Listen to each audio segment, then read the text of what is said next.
And I was like, whoa, what happened here? For the millionth time, Oprah was just trying to do the right thing, and she was excited about it. And she didn't understand why people were so mad at her. And because people were so mad, a handful of conspiracy theories began to spread. I feel like people get mad about anything she does, like giving away the cars. Oh, now you're making people have to pay this tax. Like, they're still good in the things that she's doing. Like, everything can't be perfect. I don't know, man. I'm not trying to defend Oprah, but this seems like a whole lot of people bitching. Like, you're damned if you do, damned if you don't type of situation. All right, what's going on, guys? Welcome back to the channel. In today's video, we're going to be watching Oprah Is Not Who You Think She Is by Patrick CC. I'm not really sure what this video is going to be about. I've heard some bad stuff about Oprah in the past, but the only stuff that I really know is like people calling her Illuminati. And I know she had some beef with the actress Monique. But other than that, I don't know what this video is going to be about. So let's get into it.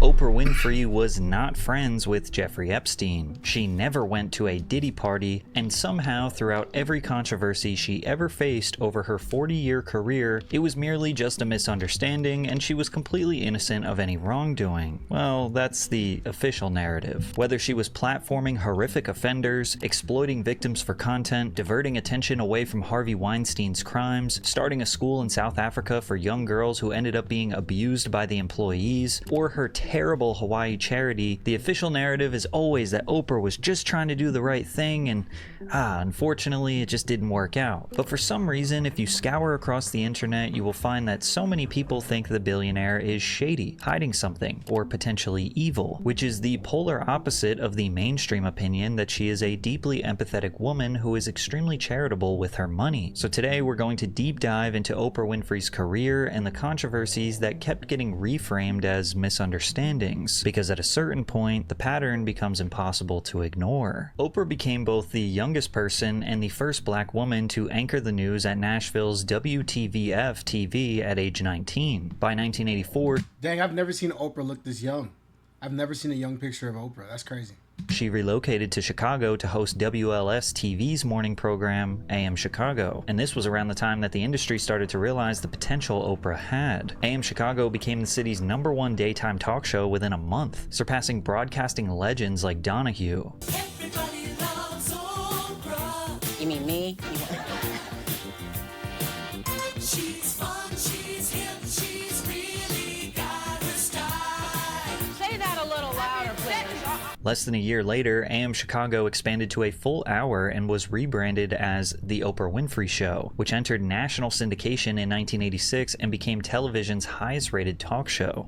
Yeah, I know this is where everyone knows Oprah from, is the Oprah Winfrey Show, where she would have guests come on and she'd almost be like a therapist for them. It was a super popular show for like decades. Oprah knew how to excite a crowd or those watching at home, but she could also calm down and talk deeply and intimately about serious topics. She'd embrace the guest with her warm energy and give them her full undivided attention, like her interview with Connie Francis where she discussed surviving sexual assault. Everybody who has ever had to face it, and that's why it's so good that you're on here, because you think, I have problems? My goodness. Because you are such a superstar and have survived such traumatic things in your lives, if you could do it, then people feel like they can too. But beyond celebrities, Oprah would interview ordinary people about issues that were not widely discussed on television. One particular episode revolved around normal couples who struggled with infertility problems. Some other similar topics were women who snoop on their husbands, the complicated dynamics between mothers and daughters, and even women who were involved in the usage or distribution of cocaine. Oprah's style of discussion felt natural and honest. Millions of viewers at home could relate to these testimonies, watching people on television describe experiences that they had gone through themselves. However, not everyone was exactly celebrating Oprah's newfound popularity. This article from 1988 is technically complimenting her, but it reads like they are insulting her. Few would have bet on Oprah Winfrey's swift rise to host of the most popular talk show on TV. In a field dominated by white males, she is a black woman of ample bulk, usually over 190 pounds, though she has lost 24 of them since starting a medically supervised all-liquid diet 3 weeks ago. Yeah, they're definitely shitting on her, bro. They're talking about her weight.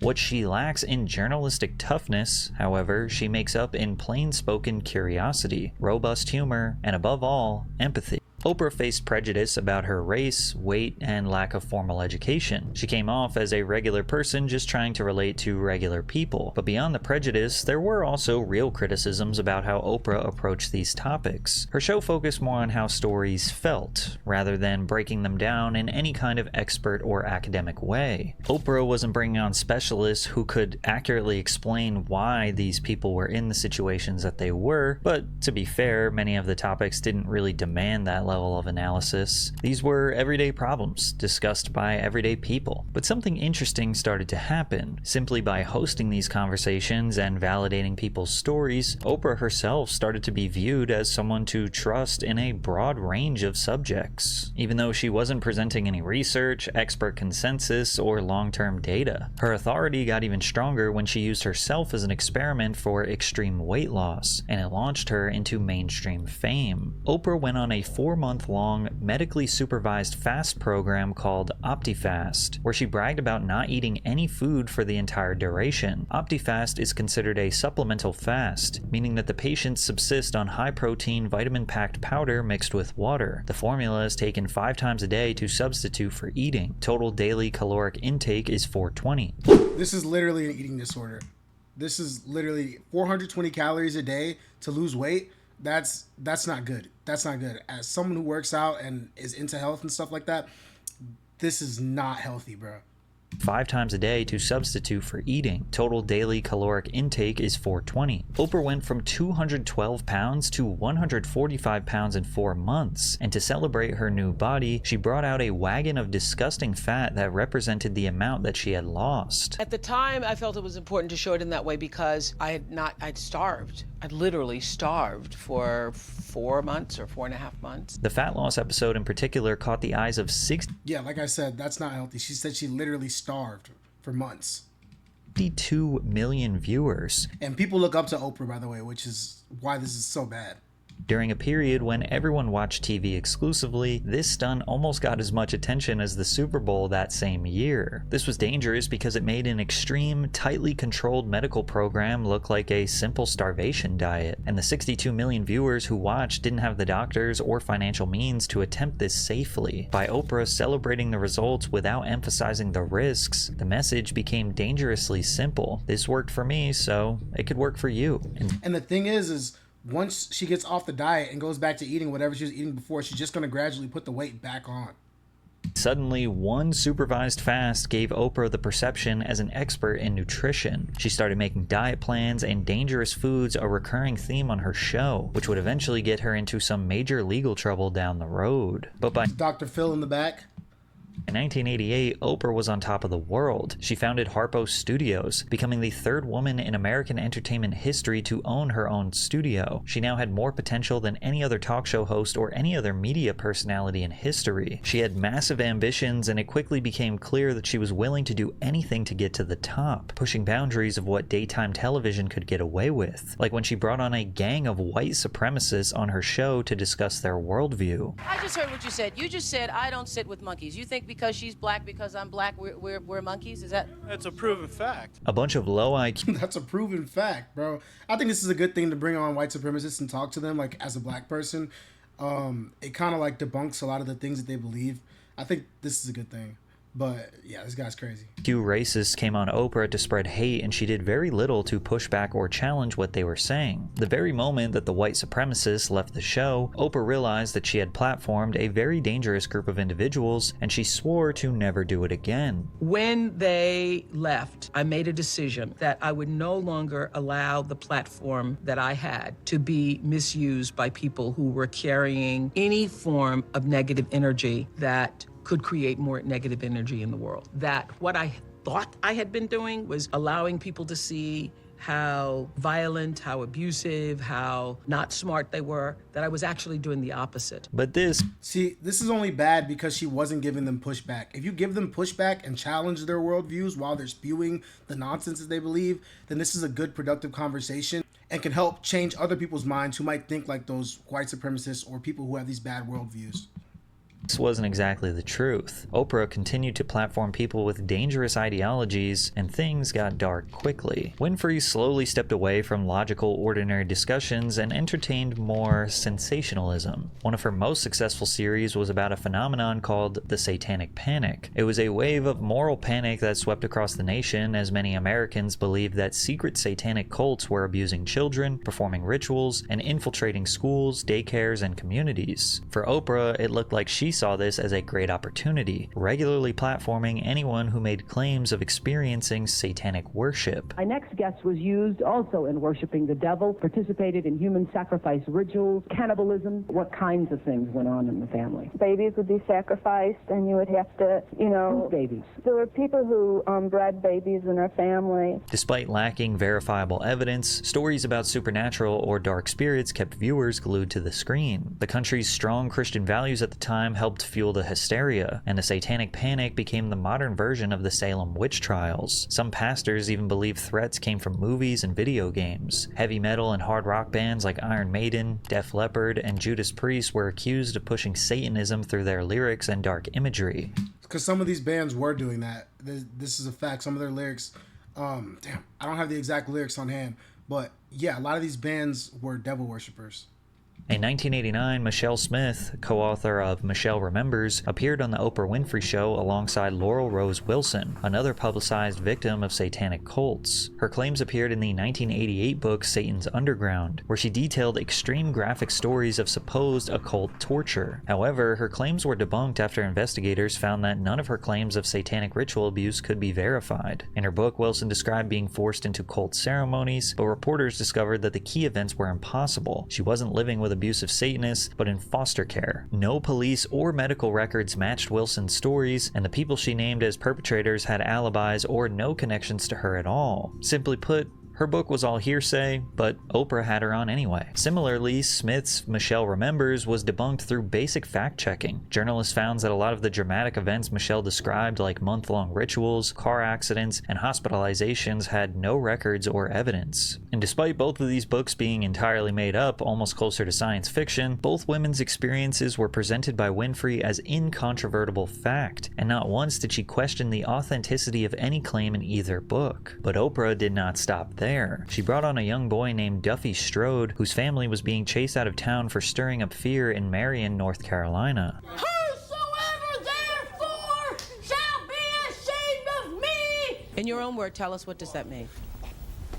It means just what it says. While it might have made for engaging television, there was something seriously wrong about putting a very young child on stage to defend his beliefs to a crowd of angry spectators. It's pretty clear this young boy doesn't fully understand what's going on. He almost seems kind of hypnotized. And remember, this is pre-social media. It's not like the boy was already amplifying his voice and getting millions of views on everyone's phones around the world. Oprah gave them a national platform, and she presented herself as the voice of reason, but also refused to keep her audience calm and under control. She knew the chaos made for great TV. And yes, people were critical of Oprah at the time, but it didn't matter. She owned the show, she was the boss, and as long as the network was making money, they didn't care. By the early 90s, a genre now called trash TV was emerging. The media started moving towards more sensational stories or controversial topics with shows like The Jerry Springer Show, The Jenny Jones Show, and Maury. Hosts would bring on random people with unknown backgrounds to share their issues, like unwanted pregnancies, stolen inheritance, or damaged property. The goal always seemed to make the situation so emotionally explosive that the guests and audience members would literally start fighting each other. And I'd be lying if I said this wasn't entertaining. But the key difference was that these shows were unapologetically chaotic. The spectacle was the point, and everyone involved understood that going in. Oprah was supposed to be facilitating meaningful discussions, but she tried to balance that fine line between sensationalism and legitimate topics, and she honestly did a great job at it. In 1990, she interviewed a murderer and bank robber in prison who had multiple personality disorder. In 1991, she brought on mothers and stepmothers to argue over who deserves what authority in the child's life. My first guest, Patty, called her kids stepmom. The She's here with her daughter, Tina. Tina claims that she loves both of them. Tina's stepmother, Sharon Saylor, says Patty is jealous because of the close relationship that she has with Tina. In '92, she brought on gay people who were fired from their jobs for being homosexual, and then brought on employers to defend their decision to fire gay employees. Employment is a right that we have as an employer to whether we hire or fire somebody by the same. These are just like old school podcasts. This isn't anything new. This is just old school podcasts, people debating ideas. Some people that sometimes shouldn't be platformed, but at least they get to debate their ideas in front of an audience. The only thing that sucks is like when the people with the shitty ideas end up winning the argument because they're more well-spoken.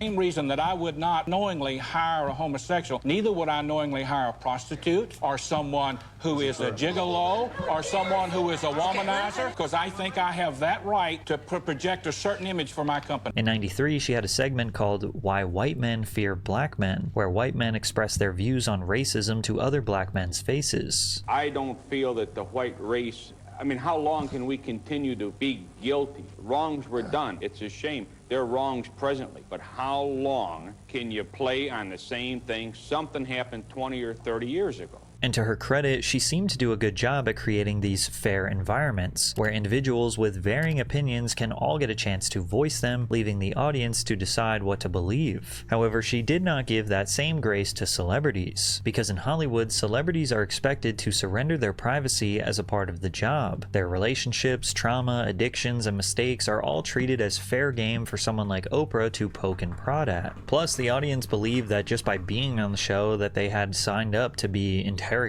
One of the most awkward interviews Oprah ever had on her show was with Michael Jackson, where she continuously asked questions about his trauma that he grew increasingly uncomfortable answering. I had pimples so badly, and my father teased me, and I just hated it. I cried every day. Your father would tease you about your pimples? He would tell me Dang, I forgot Oprah interviewed Michael Jackson.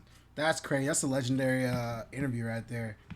ugly. What's your relationship like with him? I love my father, but I don't know him. Mm-hmm. Are you angry with him for doing that? Sometimes I do get angry, yes. I don't know him the way I'd like to know him. But this was Michael's first televised interview in 14 years, so she was not going to miss out on her opportunity. So he would tease you, make fun of you? Yes. Did he ever beat you? Yes. And why would he beat you? I guess maybe, I don't know if I was his golden child or whatever it was. He was very strict, very hard, and just a look would scare you. Were you scared of him? Very. There's been times when he'd come to see me and I would get sick. Really? I'd start to regurgitate. Oprah went question by question, bringing up every ridiculous rumor that was ever spread about him, from the allegations that he had bleached his skin, to plastic surgery, to his sexuality and his history with relationships. Have you ever been in love? Yeah. Mm-hmm.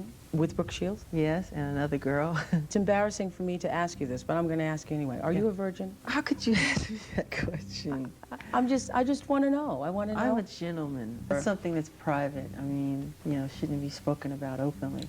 Michael Jackson was definitely not a virgin. I don't know if y'all have ever seen that clip of him in his car, and there's a whole crowd of women swarming the car, and he's just like picking the ones he wants out the crowd. Hell nah, Michael Jackson was slaying shit.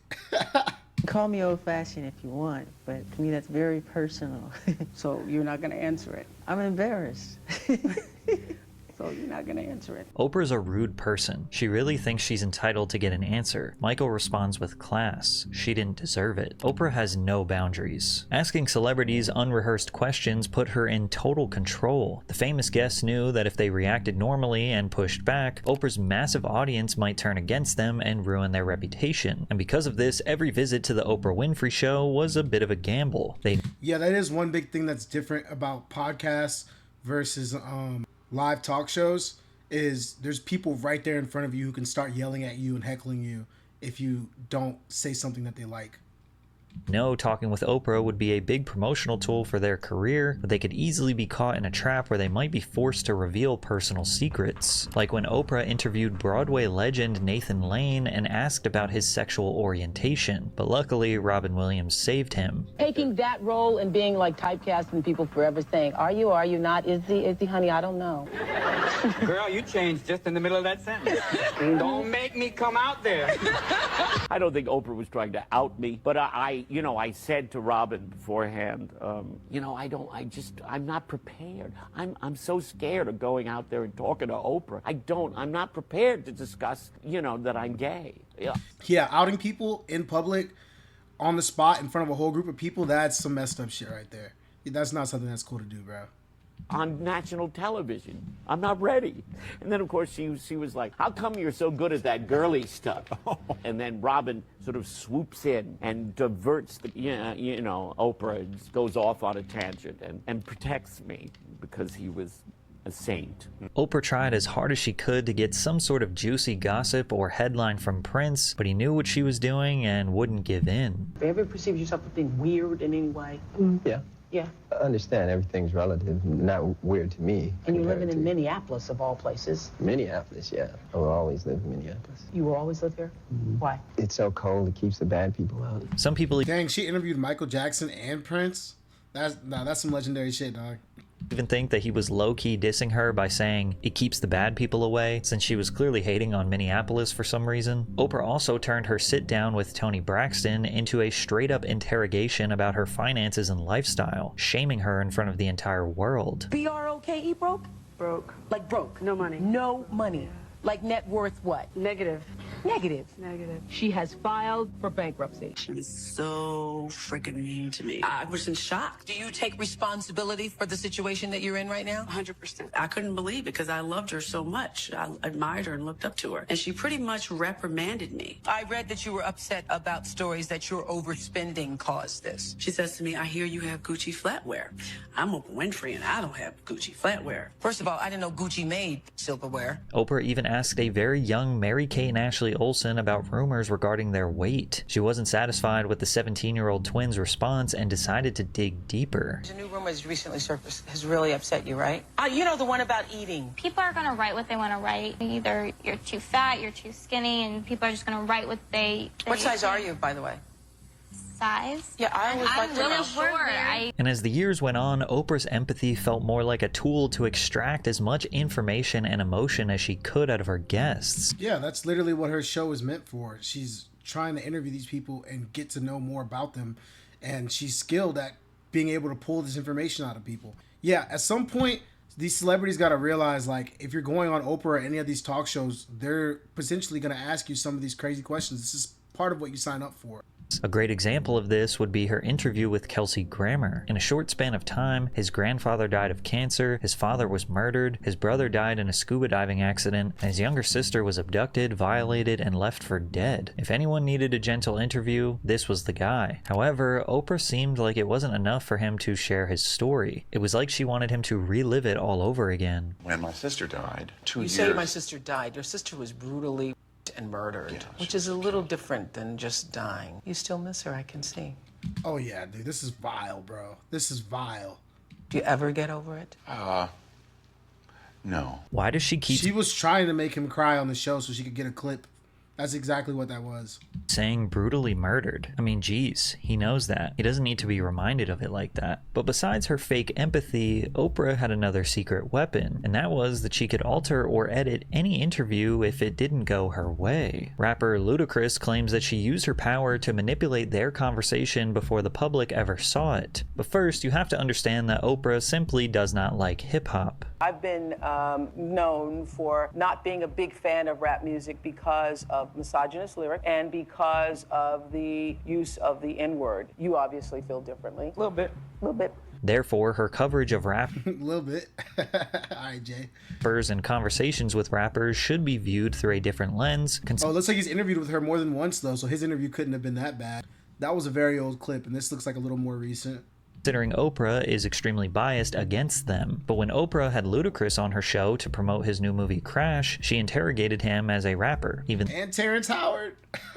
though he was there as an actor. I was there for Crash, for the movie. Yeah. And basically she said something about not agreeing with my music, but she thought I did great in the movie. And of course I was up there with the whole cast of Crash. Mm-hmm. And so I didn't necessarily feel like that needed to be said. You know, you didn't agree with my music. And even if you don't agree with certain songs I made, say you don't agree with certain songs, don't say you just don't agree with all of my music. Right. So it was a lot of comments that actually basically she was able to say what she said, and then I had my rebuttal, and when I saw the final show, her comments were in there. Right, was in there, but yours wasn't in there. And mine weren't in there, so it just looked like I kind of took it. Wow. Like, was just quiet. On one hand, I mean, her reasons for not liking hip hop are kind of valid, though. The use of the N word and misogyny against women, which is two things that are extremely common in hip hop music. So it makes sense. Oprah offered something almost no one else could, a platform to millions of people. But she was the gatekeeper. You were stepping into her world under her rules, and when one person controls the questions, the framing, and the final edit, you are powerless. And with Oprah being the biggest show on television, making fun of her was one way that Mad TV's Deborah Wilson connected with some of Oprah's critics. Today's show is about grieving. Damn it! That's okay, girlfriend. I'm just gonna smile and think about the money. All right, let's make the loss of a loved one fun! Okay, here we go. Oh, yes. Come to mama. Who the hell is that on the monitor? Is that Cedric the Entertainer? No, Oprah, that's you.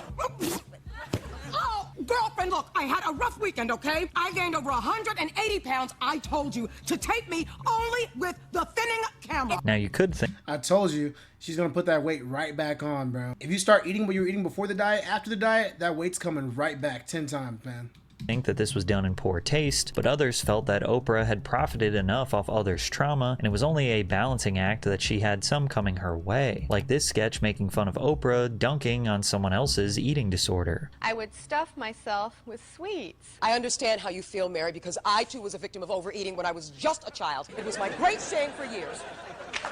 Anyway, by the time I was 12, I had ballooned up to 300 pounds. Nothing. I ballooned past 300 pounds by the time I was 8. In school, high jumpers landed on me.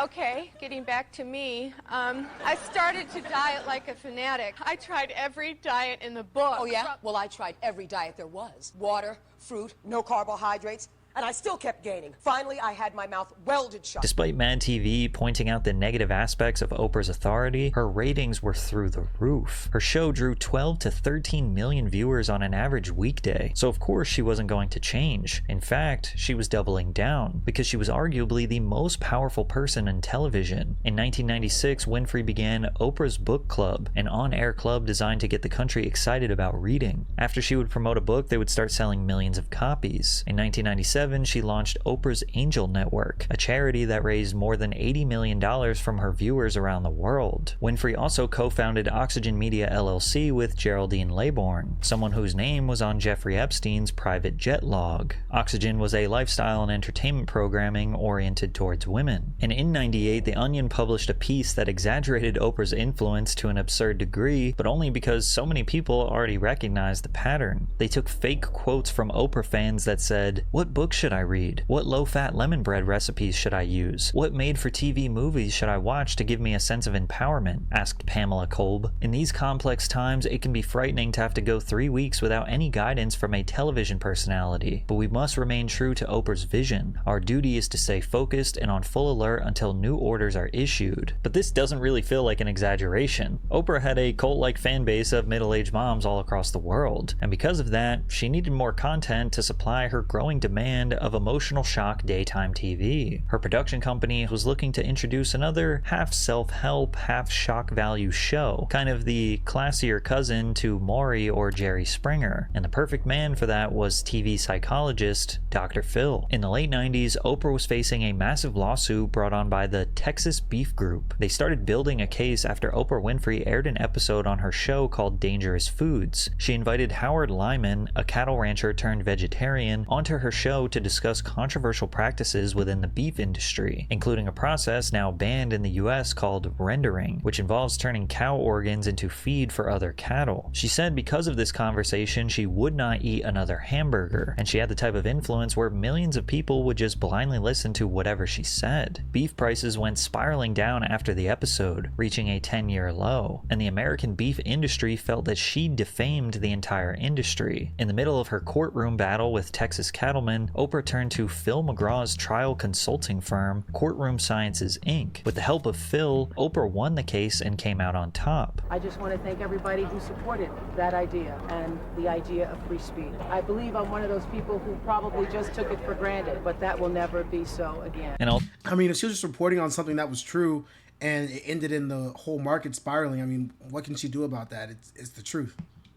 Though this case was weak to begin with, it was a wake-up call for Oprah. For years, she had relied on empathy and personal testimony without always challenging claims or bringing in opposing experts. This lawsuit made it clear that platforming anyone with a strong opinion on national television in front of millions of people without having experts properly challenge them can have real consequences. Which is why it was perfect timing that she met Dr. Phil, because he was about to change Oprah's life forever. While people think of doctorate psychologists and therapists as helping with past trauma, Dr. Phil wasn't technically that kind of doctor. He helped prepare people like Oprah for trials, telling them how to speak and present themselves to look less guilty. He also assisted lawyers in jury selection, reading their statements and behavior before deciding whether or not to remove them from the jury. Phil earned a weekly segment on Oprah's show, because if you think about it, he was the ultimate asset to her. Dr. Phil's presence fundamentally changed how Oprah's conversations were received. For years, Oprah had been leading deep emotional discussions about family conflict, trauma, and personal responsibility, and Dr. Phil gave those same discussions a stamp of authority. Because he was introduced as an expert psychologist, his agreement with Oprah's instincts validated her. Dr. Phil reinforced the idea that Oprah wasn't just hosting these conversations, she was guiding people towards the truth. But the best part of Phil's addition to the Oprah Winfrey Show is that he also became a regular joke on Mad TV.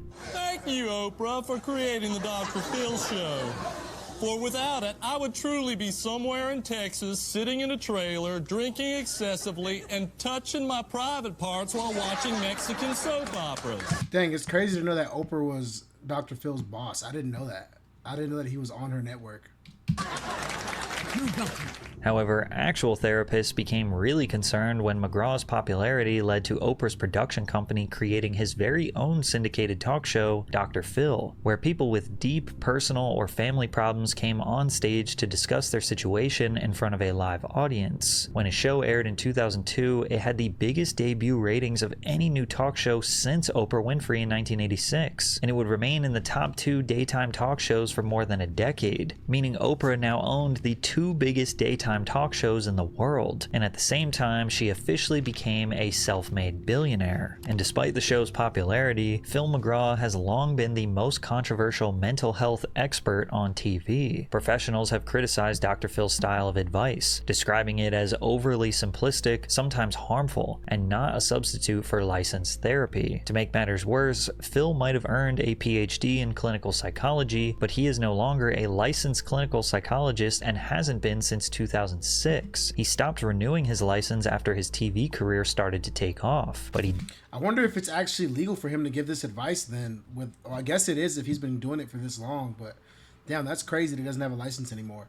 Didn't stop giving what appeared to be professional advice. After the show's peak, multiple former and current staffers alleged that the workplace fostered verbal abuse, fear, intimidation, and racism, and some claimed that guests were manipulated or treated unethically. The situation didn't get any better when it came to Phil's reputation for handling troubled adolescents. He has faced several allegations after referring children struggling with behavioral issues to Turnabout Ranch, a Utah-based residential treatment program. The facility has long faced allegations of sexual, physical, and psychological abuse. One former Dr. Phil guest filed a lawsuit claiming that age 17, she was assaulted by a staff member at the ranch. After reporting the assault, the victim alleges she was punished with forced labor in freezing conditions, forced to sleep on a wooden plank, and subjected to other degrading treatment. Even Danielle Bergoli, or Bad Baby, publicly described harsh conditions during her stay, including limited showers, being prevented from sleeping or lying down for days, and deprivation of basic comforts or privacy. Dang, I forgot Bad Baby went on there. What? Yo, that's where she first got her fame from, right? Dr. Phil has avoided addressing these allegations and continues to recommend the facility, all while Oprah Winfrey's production company has been funding and profiting from this show. But Dr. Phil isn't the only controversial figure Oprah has brought on to legitimize her brand. As her weight fluctuated throughout the years, she was always experimenting with diets and wanting the newest information about nutrition. Ever since her liquid diet and fat wagon stunt, a lot of her audience would tune in to see her transformations following a period of weight gain or weight loss. That's when Oprah introduced Dr. Oz. Later, this decision to work together made many people believe it was just a scheme to sell meaningless products, while Oprah got filthy rich. Unfortunately, this would change as the money started rolling in. His program slowly became more of an infomercial, promoting products rather than talking about practical solutions, like this green coffee bean extract that he marketed as a miracle in a bottle. You may think magic is make-believe, but this little bean has scientists saying they found the magic weight loss cure for every body type. It's green coffee beans, and when turned into a supplement, this miracle pill can burn fat fast for anyone who wants to lose weight. But this turned out to be completely false. The study that was often cited to support green coffee beans' miracle effect was later retracted due to flawed data. Years later, a senator publicly criticized Oz for using his show to market supplements, questioning why he would label them as miracles. When you call a product a miracle and it's something you can buy and it's something that gives people false hope, I just don't understand why you need to go there. My job, I feel, on the show is to be a cheerleader for the audience. And when they don't think they have hope, when they don't think they can make it happen, I want to look for any evidence that might be supportive to them. Do you believe there's a magic weight loss? So he's basically just taking any faulty studies and selling them bullshit to make them feel good. Cure out there? If you're selling something because it's magical, no. If you're arguing that it's going to be like magic because if you stop eating carbohydrates, you're going to lose a lot of weight, that's a truthful statement. You may not agree with the flowery use of the word magic, but it is true that most people cutting out simple carbs will lose weight. And while Dr. Oz was selling magical supplements to lose weight and help fight cancer, Oprah continued her own crusade for alternative healing methods, often without much evidence to really back the claims, especially when Oprah introduced a man who called himself John of God. Unlike Dr. Oz, John claimed to be a Brazilian healer and spiritual medium, able to heal the spirit and the body at the same time. For decades, visitors would wait in long lines to meet him at the Casa de Loyola in Brazil. See, this is where stuff starts getting very dangerous. Their turn finally came, John would look at them briefly, often without asking questions, and pronounce the spirit of a deceased doctor or healer that was working through him that day. And of course, when people's trauma or pain did not go away, they weren't exactly convinced of his supernatural abilities. This is who they flock to. He calls himself John of God, but his real name is John Faria, a man who claims miracles. But what happens here is much less divine intervention than downright exploitation. And did you feel anything at all after you had been in this man's presence? This dude doesn't even look healthy, bro. Look at him. He's fat as shit. Did you feel anything at all after you had been in this man's presence? No, nothing.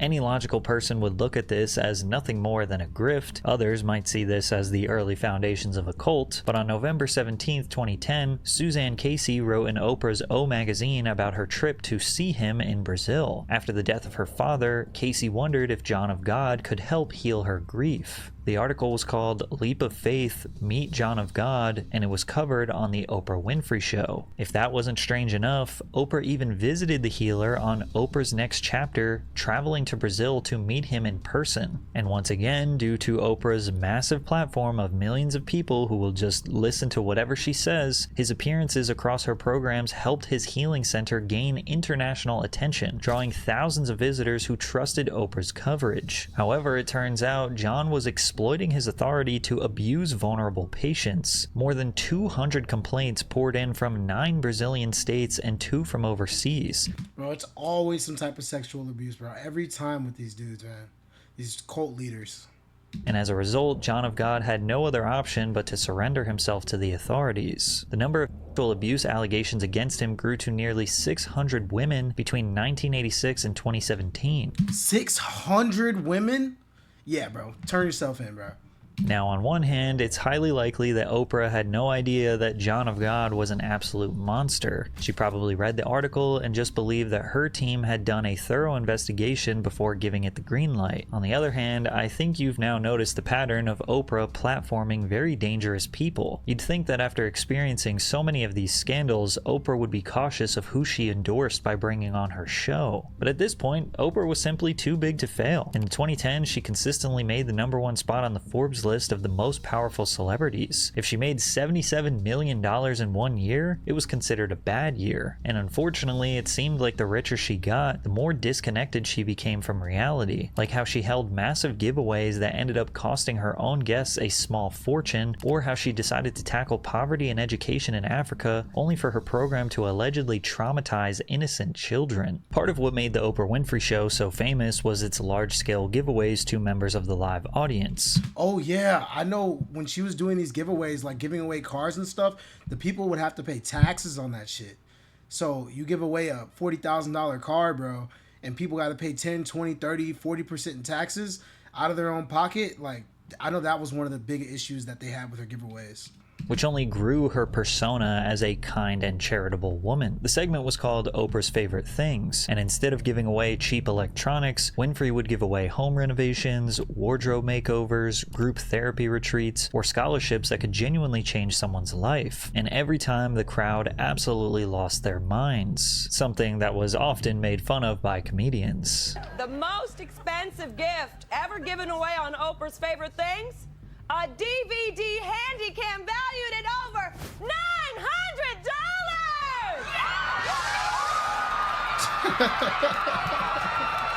Everybody here gets humpback whales! You get a humpback whale, and you get a humpback whale! But in typical Oprah fashion, to keep ratings up, she kept making them bigger and bigger, eventually giving every single person in the audience a brand new car. All right, open your boxes. Open your boxes. 1, 2, 3. You get a car! You get a car! You get a car! You get a car! You get a car! You get a car! Oprah later looked yeah, that's like a concert, bro. What the hell? back at the car giveaway saying, "That was one of the happiest days of my life. It delights me. It makes me so happy to see other people be happy and to be able to do that. That's one of the great joys of my life." The segment went down as one of the greatest talk show moments in history, inspiring other hosts to attempt large-scale giveaways. However, for some people, being handed a new car was actually a massive liability. While the show covered sales tax and registration for all 267 cars, Okay, they covered the sales tax for the cars, so the people didn't have to pay taxes on it. didn't pay the gift tax. Gift tax, that's right. Audience members were suddenly expected to pay $7,000 depending on their tax bracket. The show's producer said, "It was devastating after because gift tax is a thing, and it's always a complicated thing when you're giving stuff away. But we paid for the sales tax and the registration for each car, and we told the audience after if they didn't want to have to pay a gift tax, they could actually take cash for the car. And because we didn't pay the gift tax, people complained to the press, and that was devastating." Now, of course, being upset Okay, they offered them cash, though. That's not that bad. That's not that bad.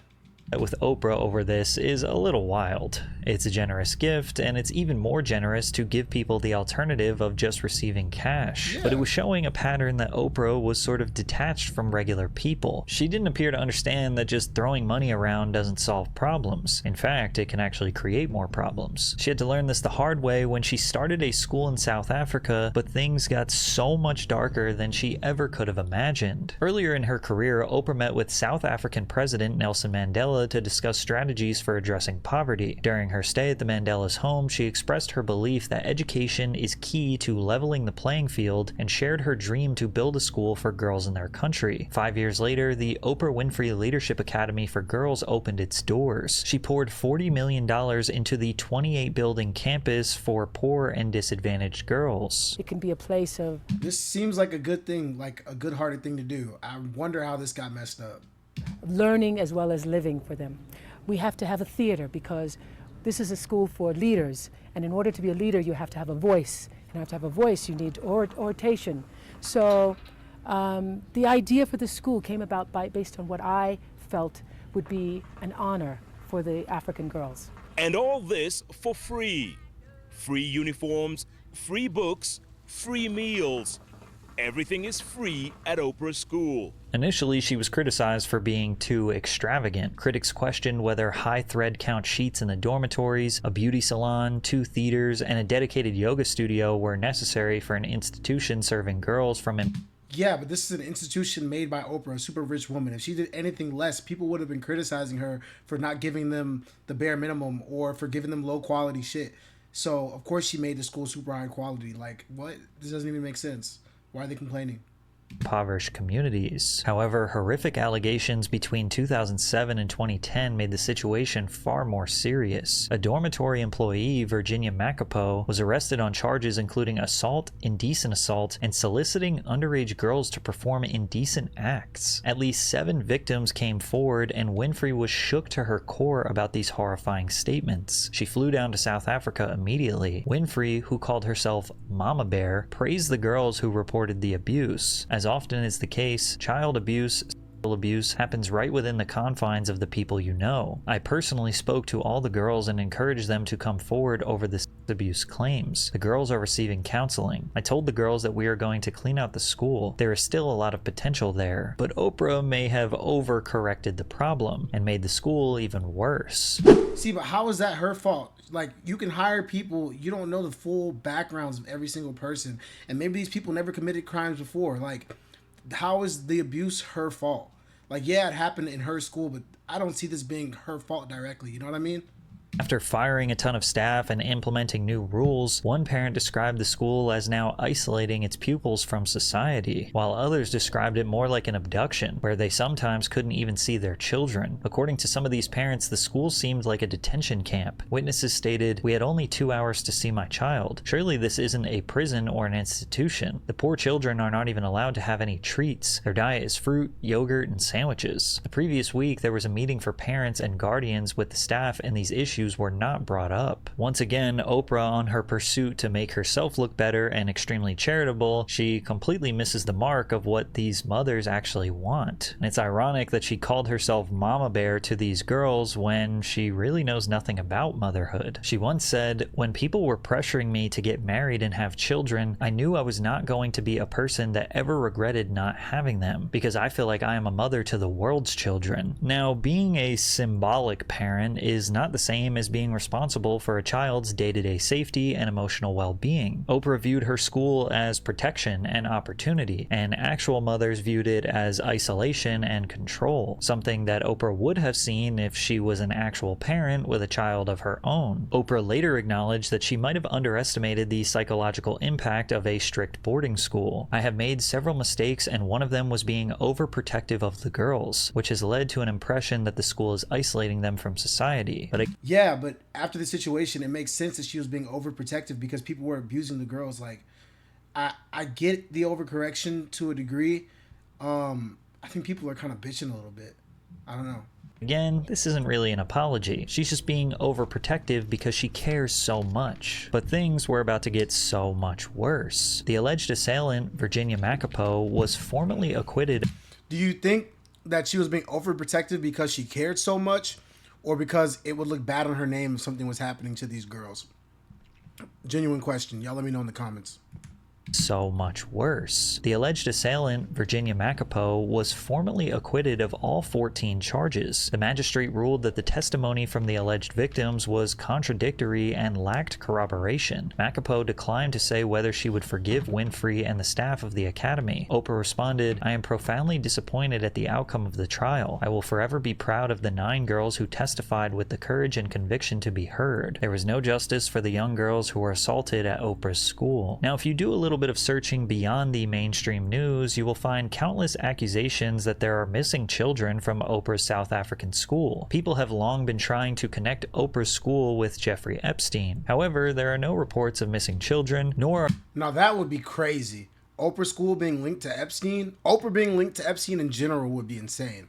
Are there any records of her visiting his island? However, her former business partner, Geraldine Laybourne, that they co-founded Oxygen Media together, was found on Epstein's private jet log. And you'll notice that Oprah always has this at the scene of the crime nature to her. She was friendly with Harvey Weinstein, Bill Cosby, Diddy, had a school in South Africa where young children were assaulted, plus... Yeah, but that makes sense because they're all A-list celebrities, all in the entertainment industry. Like, of course she's been associated with them. Like, that means nothing. It's all of these controversies that we have mentioned before, yet she always came out squeaky clean. It was always just a misunderstanding. And maybe because she didn't do anything. She was just too empathetic or too overprotective and just wanted to do the right thing. Now, a more simple explanation is that this pattern has more to do with her proximity to power. When you're one of the most famous and influential people in the world, the circle you move in is overwhelmingly made up of other wealthy, powerful figures. Being photographed with or professionally connected to people like Harvey Weinstein, Bill Cosby, or Diddy may simply reflect the reality of Hollywood and billionaire class networking, which is why Oprah had to set the record straight that she never went to a Diddy party. I have never been near a Puff party. Never been near. And anybody who knows me knows if there is a party, I'm the first one out. Right. I'm the first one out. But people love salacious. Yes. But she was not as clear when it came to denouncing the horrible crimes of Harvey Weinstein. Yeah, they do look kind of buddy-buddy right here. Yeah, I don't know. She was not as clear when it came to denouncing the horrible crimes of Harvey Weinstein. Harvey was a film producer and one of the most powerful men in Hollywood. Beginning in the 1990s and continuing for years, multiple women later testified that Weinstein used his power to coerce sexual encounters, threaten professional retaliation, and sabotage careers when advances were rejected. When those allegations finally became public in 2017, reporting revealed that Weinstein had paid settlements to silence accusers, used private investigators to intimidate women and journalists, and relied on legal agreements to keep victims quiet. More than 80 women accused Harvey Weinstein of sexual harassment. 6 women testified, and he was found guilty of third-degree rape and a first-degree criminal sex act. He was sentenced to 23 years in prison in 2020. But when Oprah was confronted publicly about Weinstein's actions, she steered the conversation away from him, which was seen by many as her protecting Harvey. Dang, so she didn't denounce him? That's kind of bad. That looks really bad. If we make this just about Harvey Weinstein, then we will have lost this moment. I think this is a moment where no matter what business you work in, there have been women who not only had the disease to please, that's a part of it, but who felt that in order to keep my job. The disease to please, bro. She's victim blaming. In order to keep my position, in order to keep moving forward, I've got to smile, I've got to look the other way, I got to pretend he didn't say that, I got to pretend he didn't touch me. I think those days are about to be over. Are over. Stop pretending you didn't know. You all knew. World. Harvey looks guilty. Oprah. Let's focus on the late Michael Jackson instead. Oprah Winfrey had spent decades positioning herself as someone unafraid to ask hard questions, even when they made guests uncomfortable. So when the questions finally pointed back at her circle, her response looked strategic. She was close enough to Weinstein that she was photographed kissing him. Yeah, this is buddy, man. Look at the arm on the shoulder, the kiss on the cheek. They're all happy. Yeah, nah, she might have known something, bro. She might have known something.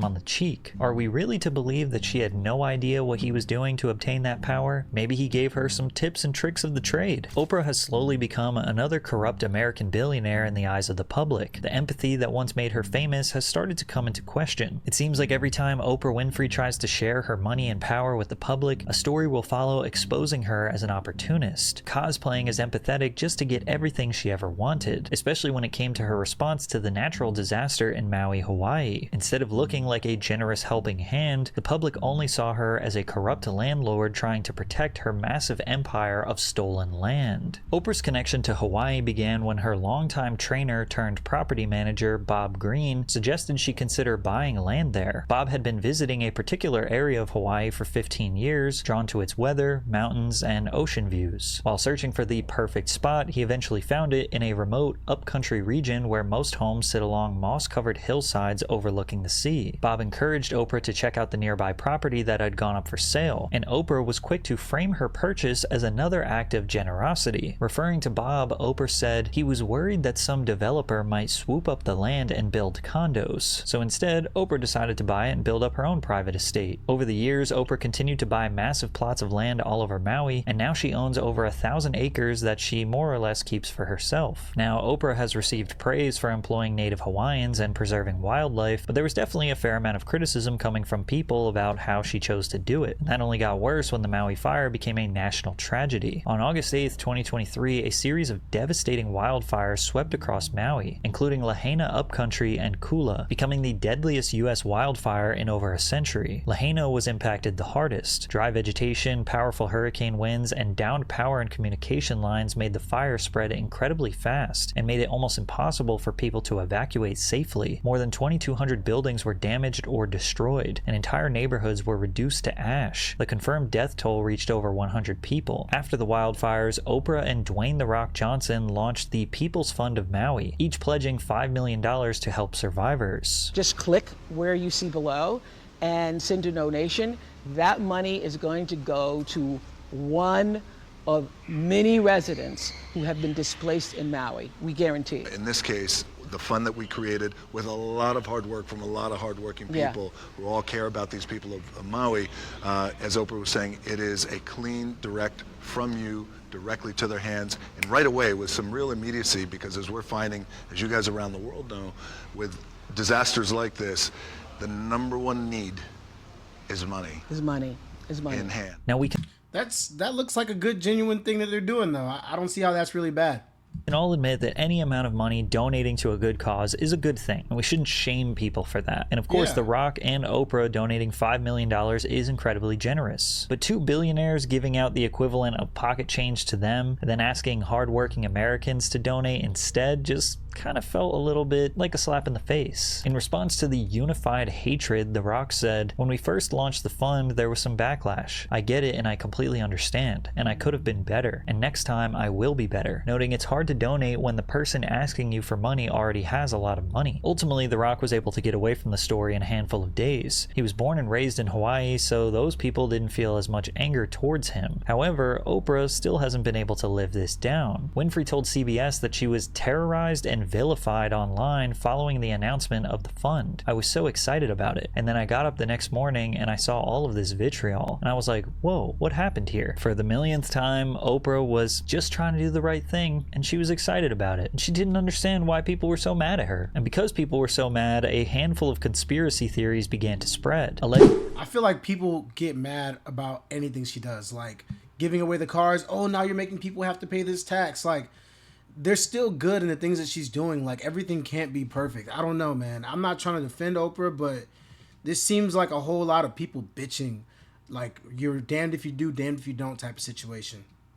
So mad at her. And because people were so mad, a handful of conspiracy theories began to spread, alleging that she failed to help the innocents from escaping the chaos on the island. One of the most widespread conspiracies was that she had a secret road that she closed off when the fire spread, even though it technically belonged to another ranch. Additionally, after disasters like this, a very specific conspiracy almost always follows, that wildfires are land grab opportunities for the rich. Once an area is devastated, longtime residents are financially ruined, insurance battles drag on, and rebuilding becomes impossible. Property values crash, and that's when the wealthy outsiders quietly swoop in to buy the land at a fraction of its former cost. To people already angry and grieving, it starts to feel less like recovery and more like a reset designed for the rich. What makes people suspicious? Now, I can get with that idea. Someone starting those fires on purpose and burning down all that property just so rich people can come in and grab the land in one of the most highly sought after real estate markets in the country. That makes plenty of sense. Now, we don't have any proof that that's true.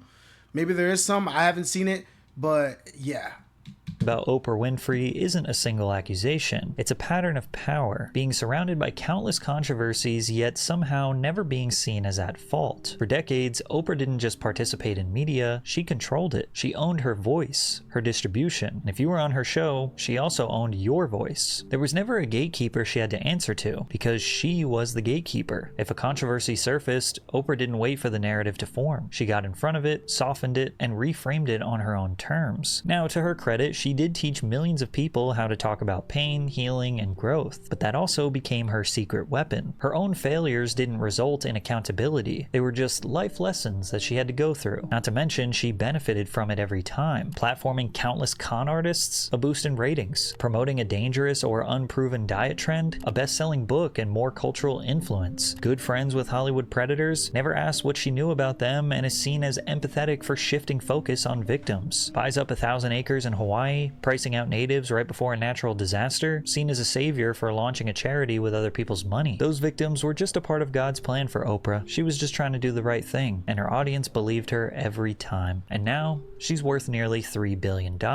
Not because she avoided mistakes, but because she never lost control of the story around them. And like so many people who reach that level of power, we don't need discernible proof that they are bad people. We just can't trust anything that they say.